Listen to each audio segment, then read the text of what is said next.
E se o maior evento da história da humanidade acontecer num abrir e piscar de olhos? Imagine o cenário. Pessoas desapareceram, o mundo está em um caos, a humanidade só percebe o que aconteceu quando já foi tarde demais. Diante desse cenário apocalíptico, existe uma pergunta que divide opiniões há séculos. Será que a igreja passará pelo período mais sombrio da história da humanidade? Ou será que nós seremos poupados na grande tribulação? Eu me chamo Wellington de Souza, seja muito bem-vindo ao canal Aletheia Estudos.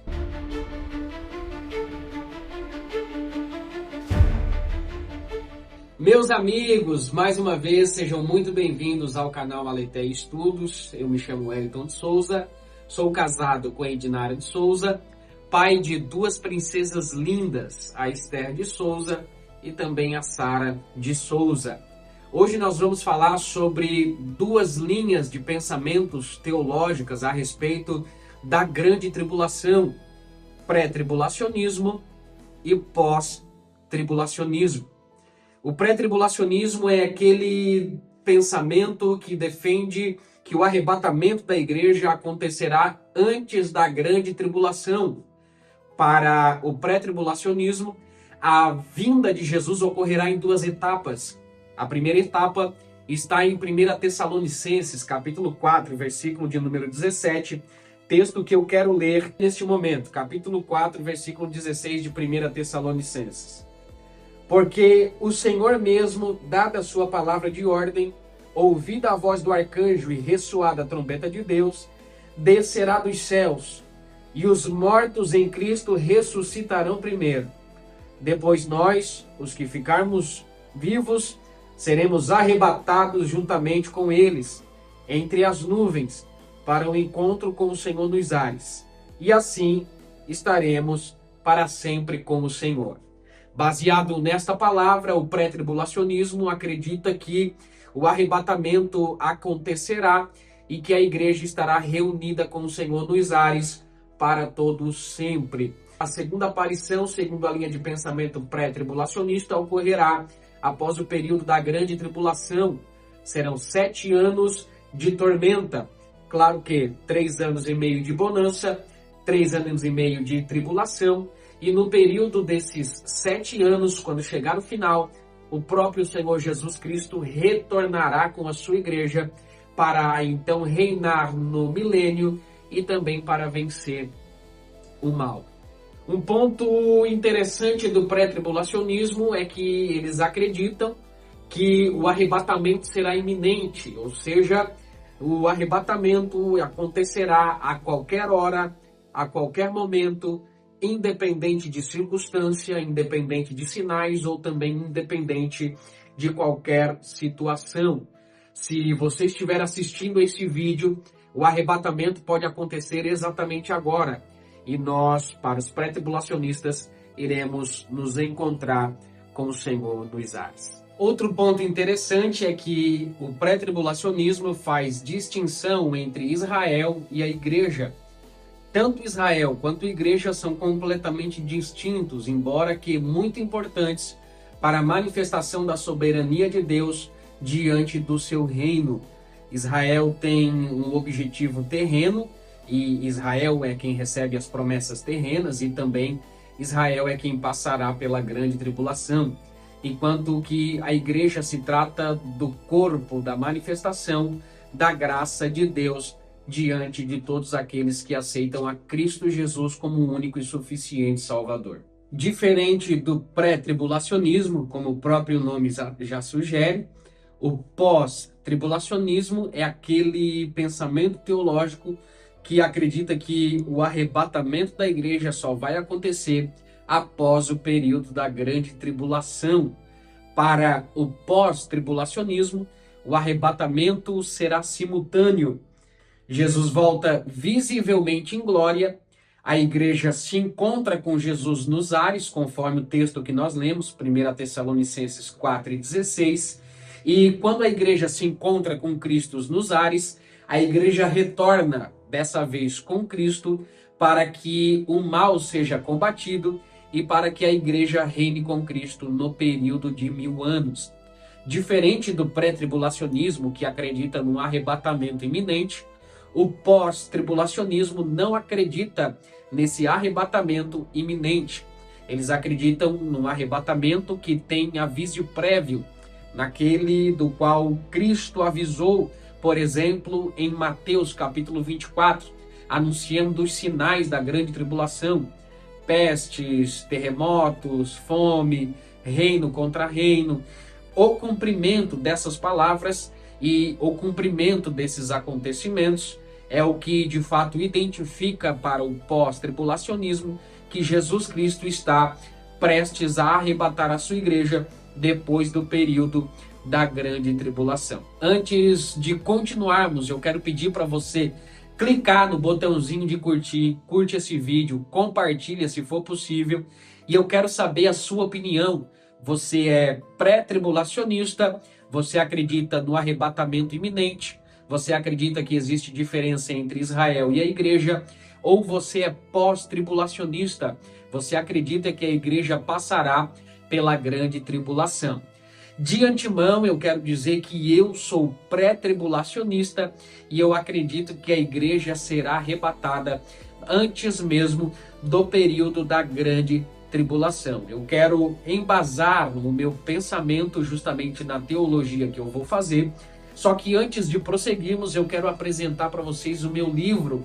Esse livro eu tive a oportunidade de escrever depois de meses de dedicação, de estudo, de oração, principalmente a respeito do Apocalipse e da escatologia. Eu escrevi o livro As Cartas do Apocalipse, entre a história e a profecia. Por que eu escrevi esse livro? Justamente porque a minha intenção era mostrar a visão historicista e também a visão dispensacionalista na mensagem profética de Deus às 7 igrejas do Apocalipse. Cada igreja pode representar uma era, mas também cada igreja representa a mensagem divinamente profética para os nossos dias atuais. Entre a história e a profecia, justamente porque eu faço uma crítica textual, analisando também na gramática, o grego, o que João quis dizer e principalmente o que o Espírito Santo quis dizer às igrejas. Entre a história, porque eu identifico através dos historiadores como se davam as cidades que receberam as cartas, como eram as igrejas que receberam as cartas e por que João escreveu as 7 cartas às 7 igrejas do Apocalipse. E entre a história e a profecia, justamente porque eu quero mostrar a visão profética para cada uma das 7 igrejas que representam a totalidade do povo de Deus. Então representa eu e representa você. Eu quero fundamentar a doutrina pré-tribulacionista através de uma visão dispensacionalista e também através de uma visão historicista.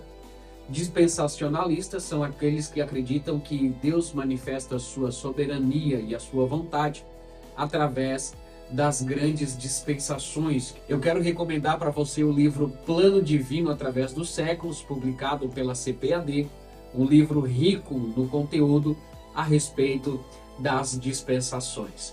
Agora, se tratando de uma visão historicista, nós podemos identificar o Apocalipse diferente daqueles que são preteristas ou aqueles que são futuristas. Preteristas são aqueles que entendem o Apocalipse como profecias que foram cumpridas para a igreja do primeiro século, já que foi para as 7 igrejas que João enviou a carta, bem como o livro do Apocalipse. Futuristas, como o próprio nome já diz, são aqueles que identificam as profecias do Apocalipse apenas para o futuro e que não se trata de mensagens que deveriam ser entregues a nós. Historicistas, intérpretes do qual eu faço parte, entendem o livro do Apocalipse como livro que vem se cumprindo ao longo da história, tanto que Jesus disse a João: escreve as coisas que foram, passado, as coisas que são, presente, e escreve também as coisas que virão, se tratando do futuro. Agora veja que interessante, nós estamos falando no capítulo 1, capítulo 2 e capítulo 3 do livro do Apocalipse a respeito da carta direcionada às 7 igrejas, começando em Éfeso e terminando em Laodiceia. É interessante que o número 7 representa a totalidade, a perfeição.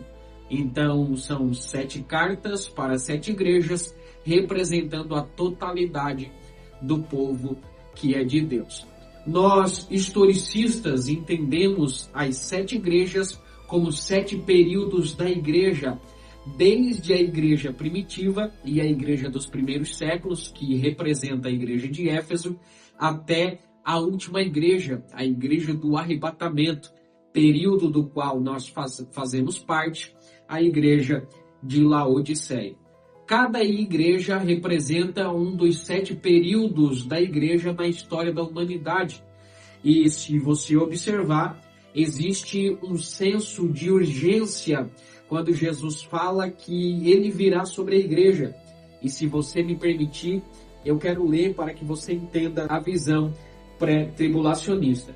Éfeso, a primeira igreja, existe uma repreensão da qual Jesus diz: lembra-te, porém, de onde caístes, volta a praticar o primeiro amor, senão brevemente virei a ti. Esmirna, segunda igreja, Jesus diz: sê fiel até a morte e te darei a coroa da vida. Pérgamo, a terceira igreja, Jesus diz: arrepende-te, pois quando não, brevemente virei a ti. Tiatira, a quarta igreja, Jesus diz: o que tens, retende-o até que eu venha. Em Sardes, a quinta igreja, Jesus diz: virei a ti como um ladrão. Na quinta, ou melhor dizendo, na sexta igreja, a igreja de Filadélfia, existe um senso de emergência para que Jesus venha até a sua igreja, porque Jesus muda esse senso. Jesus não diz mais virei como ladrão. Jesus não diz mais brevemente virei a ti. Jesus diz: eis que venho sem demora, guarda o que tens, para que ninguém tome a tua coroa. Agora, em Laodiceia está o ponto-chave do senso de emergência do dia do Senhor. Olha que interessante.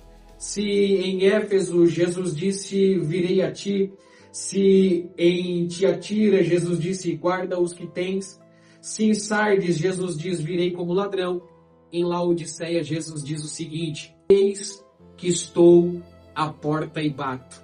Então esse senso de emergência aparece demonstrando que as igrejas representam períodos da história até o dia do arrebatamento. Agora, olha que interessante, quando nós lemos o capítulo 3, a partir do versículo 7, carta à igreja que está em Filadélfia.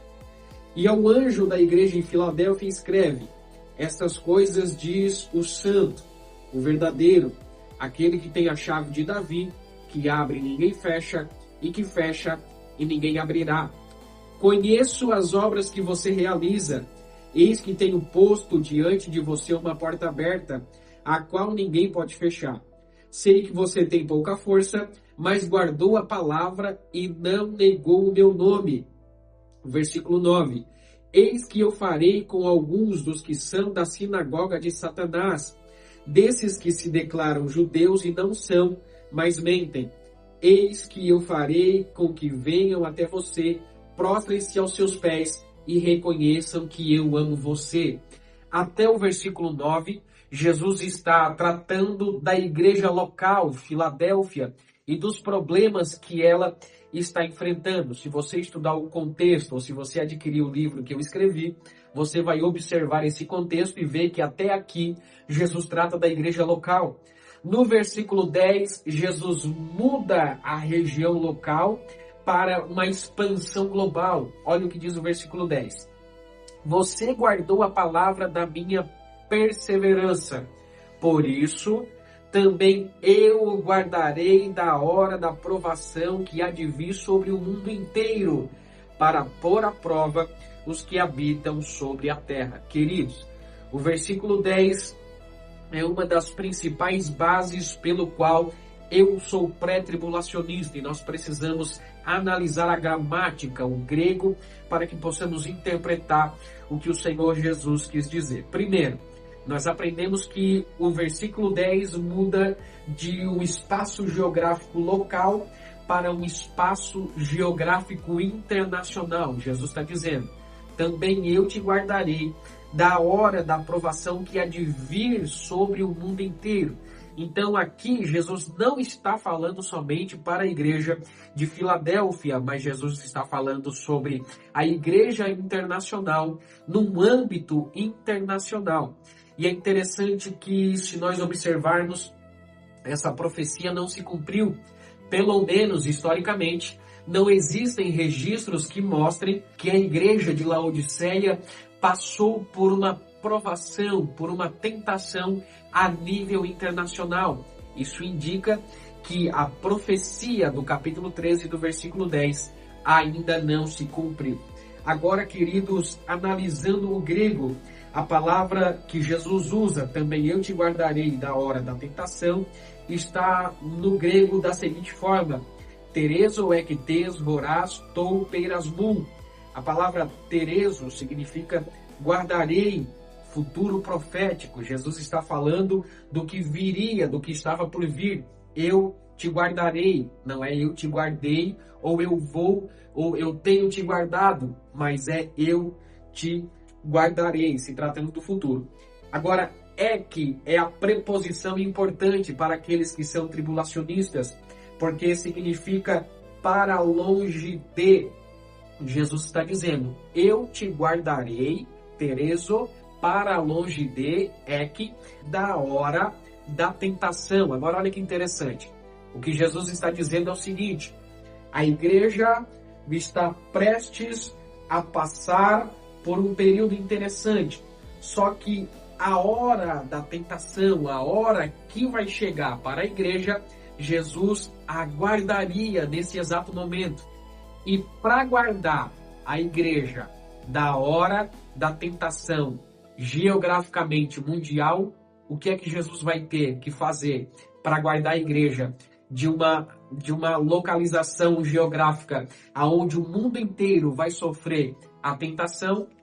Para guardar, Jesus vai ter que tirar a igreja desse espaço geográfico. É por isso que nós, pré-tribulacionistas, baseando-se na gramática de Apocalipse capítulo 13, versículo 10, acreditamos que a igreja será guardada da hora da tentação, porque ela não estará no espaço geográfico aonde a tentação vai acontecer. E aonde a tentação vai acontecer? Capítulo 3, versículo 10, no mundo inteiro. Por isso, esse versículo é chave para confirmar que a igreja não passará para a grande tribulação. Outro motivo pelo qual eu sou pré-tribulacionista está na segunda carta de Paulo aos Tessalonicenses, a partir do capítulo 2, versículos 1, 2 e 3. Irmãos, no que diz respeito à vida de nosso Senhor Jesus Cristo e a nossa reunião com Ele, pedimos. Olha que interessante, o versículo 1. No que diz respeito à vinda do Senhor Jesus Cristo e nossa reunião com Ele, pedimos. Versículo 2. Que vocês não se deixem comover facilmente de seu modo de pensar, nem fiquem perturbados, quer por espírito, quer por palavra, quer por carta, como se procedesse de nós, dando a entender que o dia do Senhor já chegou. O versículo 3. No versículo 2 é interessante destacar que Paulo faz essa anotação e escreve a eles porque existiam pessoas que tentavam se infiltrar na igreja, mandando cartas como se fossem cartas do apóstolo Paulo, ou até pregadores que se diziam ser enviados pelo apóstolo Paulo e tentavam deturpar os ensinamentos de Paulo. Eu vou ler o versículo 2 novamente para você entender. Pedimos que vocês não se deixem demover facilmente de seu modo de pensar, nem fiquem perturbados. Quer por espírito, aqui é profecia, quer por profecia, ou por mensagem profética, por revelação, enfim, qualquer coisa que seja por espírito. Quer por palavra, quer por carta, como se procedesse de nós. Olha que interessante, tinha gente se passando por eles.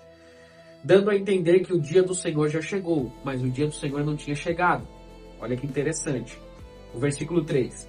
Ninguém, de modo nenhum, os engane, porque isso não acontecerá a vinda do Senhor e a reunião com Ele, isso não acontecerá sem que primeiro venha a apostasia e seja revelado o homem da iniquidade, o filho da perdição.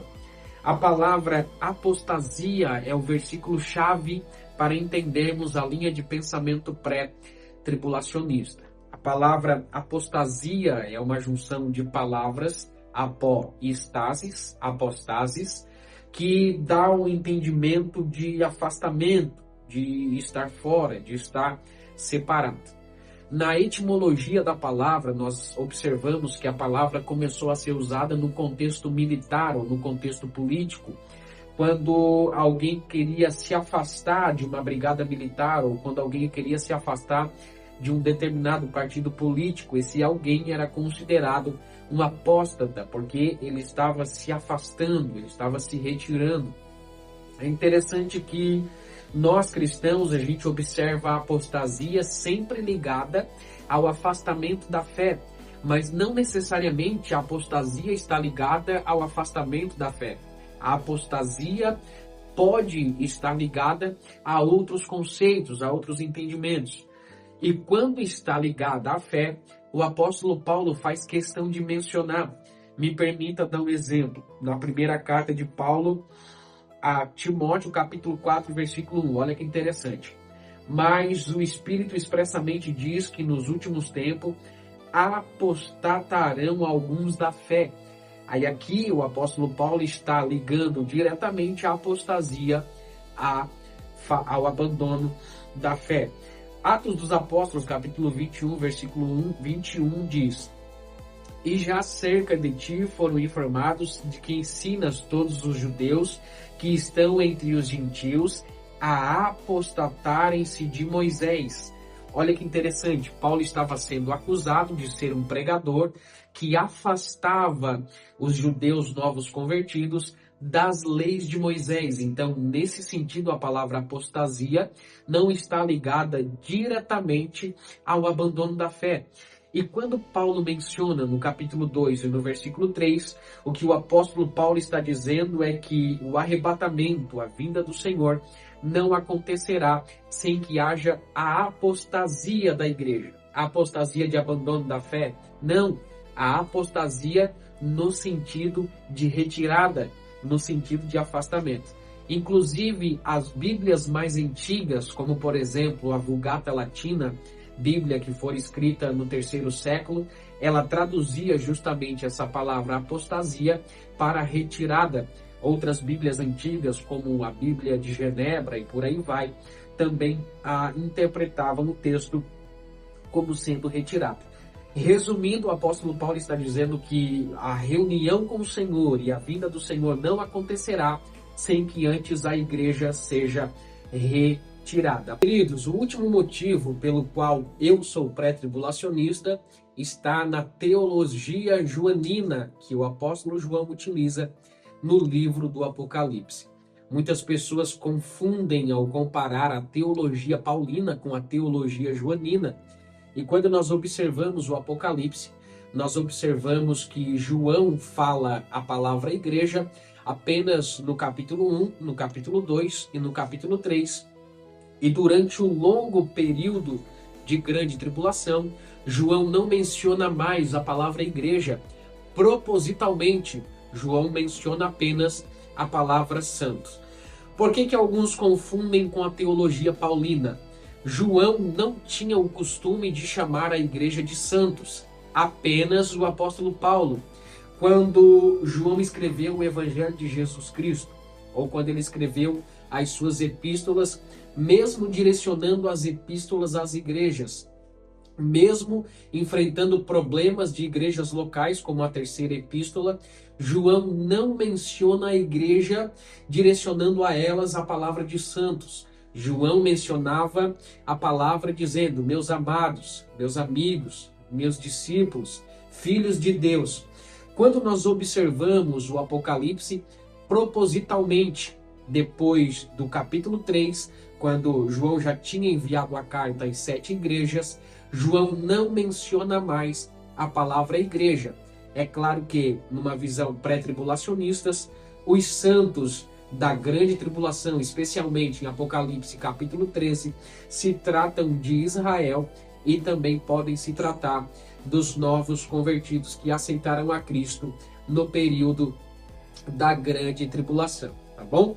Depois, no final, o apóstolo João volta a usar, no capítulo 19, se eu não me engano, mas com certeza no capítulo 22, João volta a usar a palavra igreja, ou seja, se do capítulo 4 até o capítulo 19, João não mencionou a palavra igreja, foi de forma proposital, justamente porque a igreja não passará pelo período da grande tribulação. Agora, para mim concluir, eu quero trazer uma revelação analógica de como nós historicistas acreditamos no livro do Apocalipse a partir do cumprimento das profecias ao longo da história.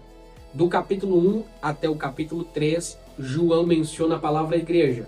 Do capítulo 4 em diante, João não menciona mais a palavra igreja. Isso porque o capítulo 4 se trata da visão do trono de Deus. João diz: depois destas coisas, que coisas? As coisas que passaram, capítulo 1, capítulo 2 e capítulo 3, as igrejas que receberam as cartas e receberam as orientações e também as exortações de Jesus Cristo. Depois dessas coisas, olhei e eis que vi uma porta aberta no céu. E a primeira voz que ouvi era como voz de trombeta ao falar comigo, disse: suba até aqui e eu te mostrarei o que deve acontecer depois dessas coisas. Isso representa o arrebatamento da igreja, assunto aos céus. Do capítulo 1 ao capítulo 3, João faz menção da igreja. No capítulo 4, João viu uma porta aberta ao céu e Deus, como voz de trombeta, diz para ele: suba até aqui.